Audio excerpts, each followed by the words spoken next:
Hey, what's up, Jeepers? Are some of you vertically challenged?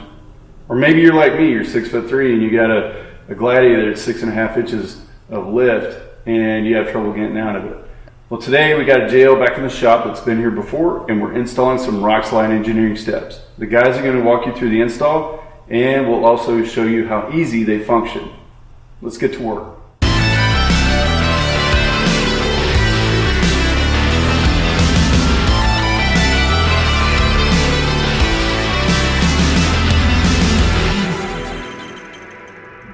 Hey everybody, I'm Bubba with Exodus Jeeps. We build badass Jeeps.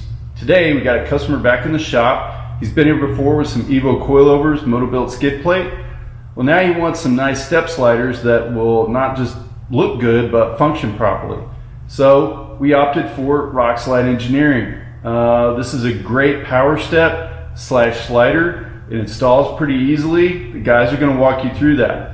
But what's awesome about it is the power step feature. So it's a pretty well-built slider in itself, but when you open the door, the step's gonna fold down out of it, allow you to get in and out of the Jeep easier. When you shut the door, it's gonna fold back up in there. Not only does it work well on its own, but it also comes with an armor package, which I'll show you in a second. But check it out, look in this box. You can see how well they package it. It's gonna come very well organized. It's going to come with the little armor piece that's going to go on the body with this really super strong double-sided tape. That's going to protect the body just in case you come down a little too hard on these sliders and you rock that body. Rock your body. It's going to keep that from being metal on metal. Also in the box is the power step itself with the hardware and instructions. You see it's packaged very well, so it's not going to show up to you loose. Now, if you want to use these steps off-road, like for severe heavy off-road use, there's also the armor upgrade, which we'll be installing as well. You can see it's pretty thick. That's going to mount up very easily. Actually, takes almost no time at all to install, which you'll see in the video. But you're going to mount those, reusing the original hardware to mount the slider, and then some nice rivets are going to pop in there. What's cool about that is if you scratch these up pretty bad, you're just going to drill those rivets out, unbolt them, take them to your powder coater, get them touched up every now and then remount them again, the same way you mounted them before. So instead of having a slider on there that gets all beat up and just stays beat up, you can actually dress these up every now and then by removing them from the vehicle and then reinstalling later. So that's pretty much it. The guys are going to walk you through the install right now, and then we'll function test everything when they're done.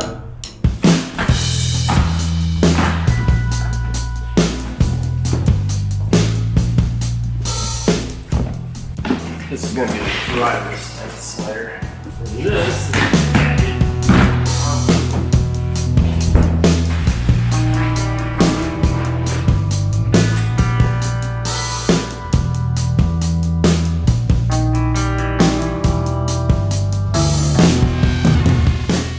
So the first step is to remove any stock slider you may have. In this case, we have the stock Ruby rails. So it's just three 13mm bolts underneath, and then some 10mm nuts. So you zip those off with an impact or a hand wrench, and then just a basic wrench for the 10mm nuts on the inside.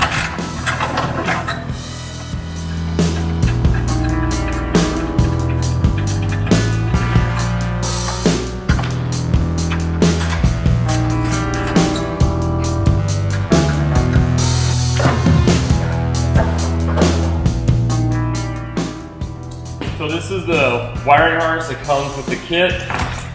This portion will tie into your battery, and then we're going to run this throughout the vehicle for the steps.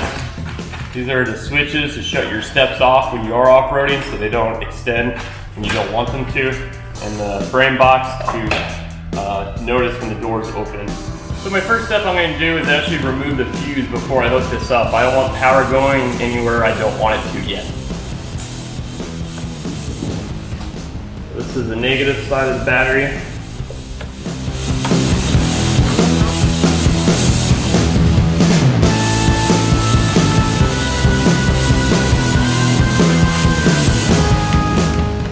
you're just gonna wanna make sure you're routing it as clean as possible and it's out of the way of anything which could rub the wire or get in the way. So I'm just running it underneath these wires right here. Then I'm gonna run it along the firewall to a plug underneath the brake booster. It's actually off to the side with a little plug. All right, so one of the first steps in installing these rock sliders is to loosen these 3 body bolts on the JL. When you do loosen them, you want to make sure not to use an impact, to use a breaker bar, because they have a tendency to bind up. So when you start to loosen it, if you feel it bind or hear it pop, you want to go back the other direction about a quarter turn or so.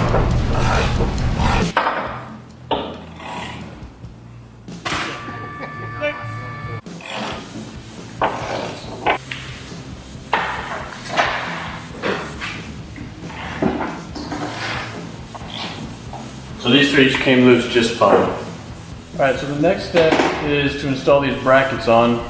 The front bracket is this tall one, the middle bracket is the shorter one, and the rear bracket is this longer one here. Once you get your body bolts loose, you slip these right between the head of the bolt and that first washer, and it sits right in there. And then from here, you can snug it up with an impact, but not too tight yet.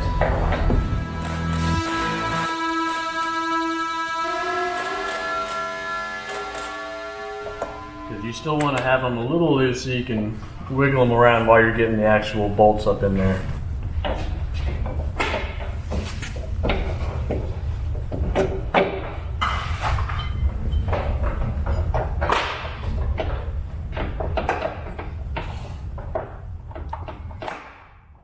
So now I'm going to be drilling out the plug, which is located on the firewall next to the brake booster, so I can run the wire through.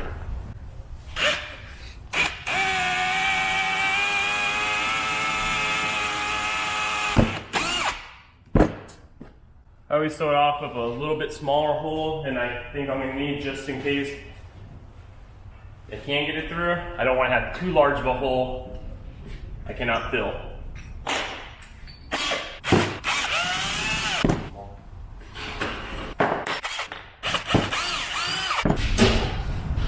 It's going to be a little tight with that one wire. A few minutes later.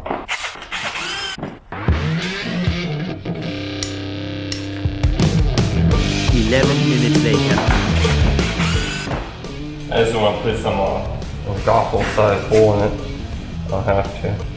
So I ended up drilling it out to a 15-30 seconds. It's a tight fit, but it's going to make a good seal once it's installed. And it has little screw tabs. You just got to turn it once you get it in the hole. Just let me put the ball in the hole. So I'm going to push the wire through.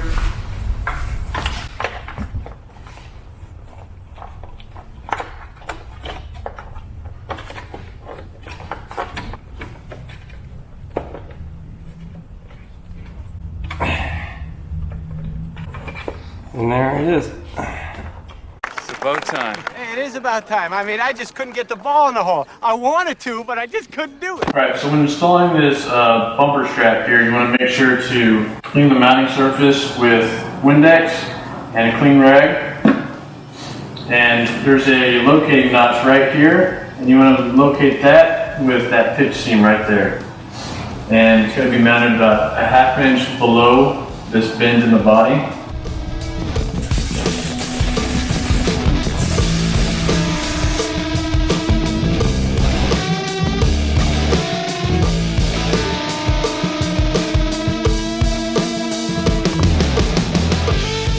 And that's about it.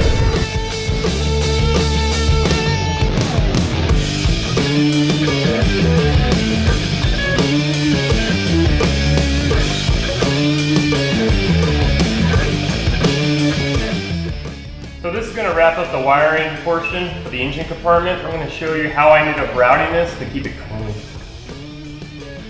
So I ran it up along here, underneath these tabs, came around here, went behind the AC line to keep it tucked away and out of sight. and it runs straight into that hole in the firewall. Alright, so when we're mounting the rock sliders, there's studs that come through that push through the pinch seam here. This very front hole in the pinch seam is smaller than all the rest of them.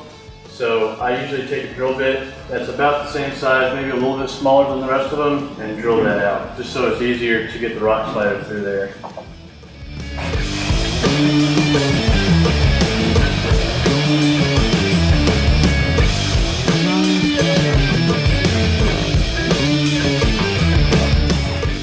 Alright, so when you go to install the actual rock slider, you want to make sure this wire is routed through this hole here and down through the hole at the bottom of the slider. That way when it's up there, you can actually access it.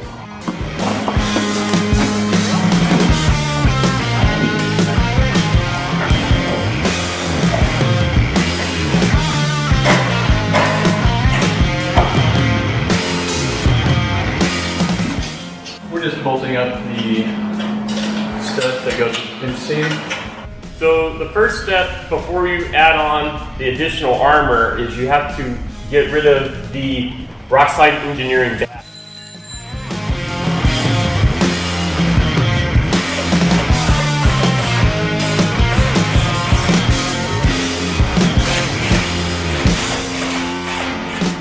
I'm just using a small drill bit to drill out the rivets.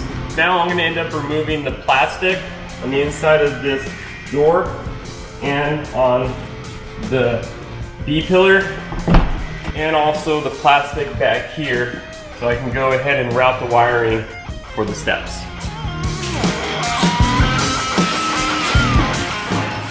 We're talking about it?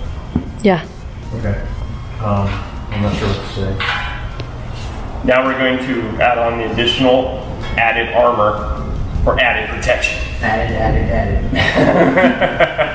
So now we're going to be installing the added armor because this customer actually uses his Jeep, so he wanted a little bit of extra protection.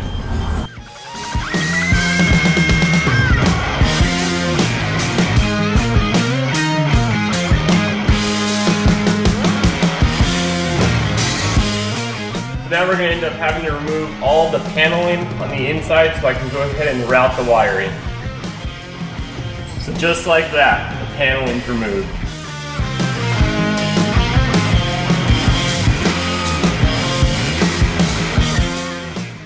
Alright, so once we have our added skid plate on and we have our grade 8 bolts started on the bottom, you want to go ahead and tighten all of the hardware along the pinch seam first. There's going to be two different sizes, an 11mm and a 13mm.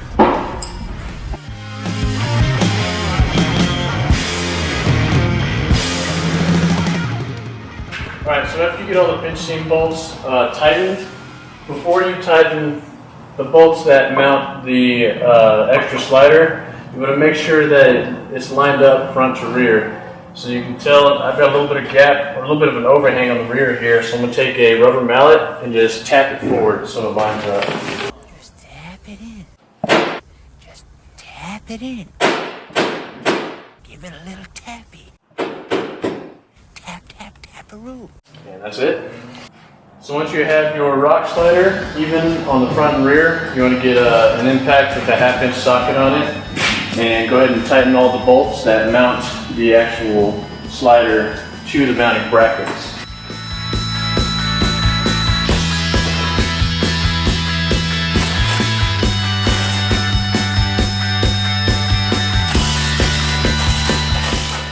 So now those wires I ended up pushing through the firewall, I'm going to end up hooking up this now so I can start running my harness throughout the vehicle.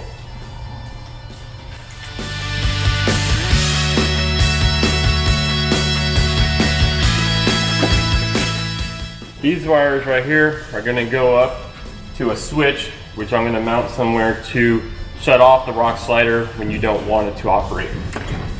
And the rest of this harness I'm going to end up laying out in the back seat.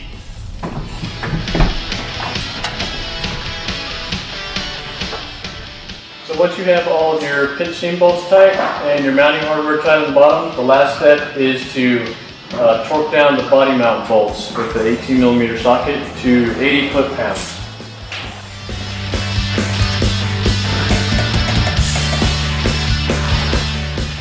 So this wire right here is the actual sensor, which senses when you open the door to open the slider. But before you put it on there, you gotta clean the body of any sort of grease or contaminants. So it's actually going to get mounted underneath this latch. I'm just going to give this a little wipe, give it a second to dry, and actually stick it.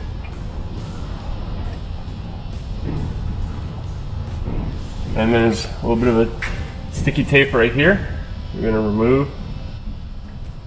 And I did clean this area before, but if not, it will come off.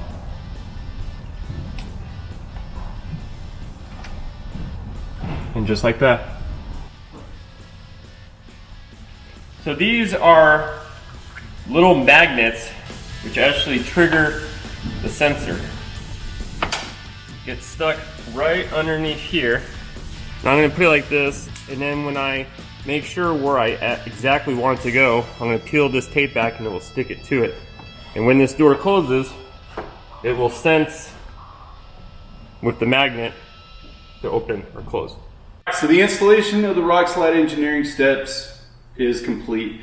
The guys did a pretty good job, installed in a timely manner. I'd say about 3.5 hours to install them completely. The addition of the armor will take a little bit longer. And now I'm going to show you how exactly they operate.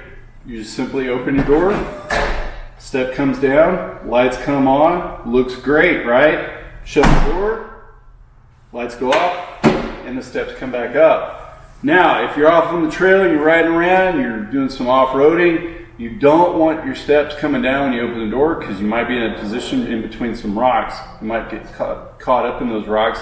So it's always a good idea to flip the switch.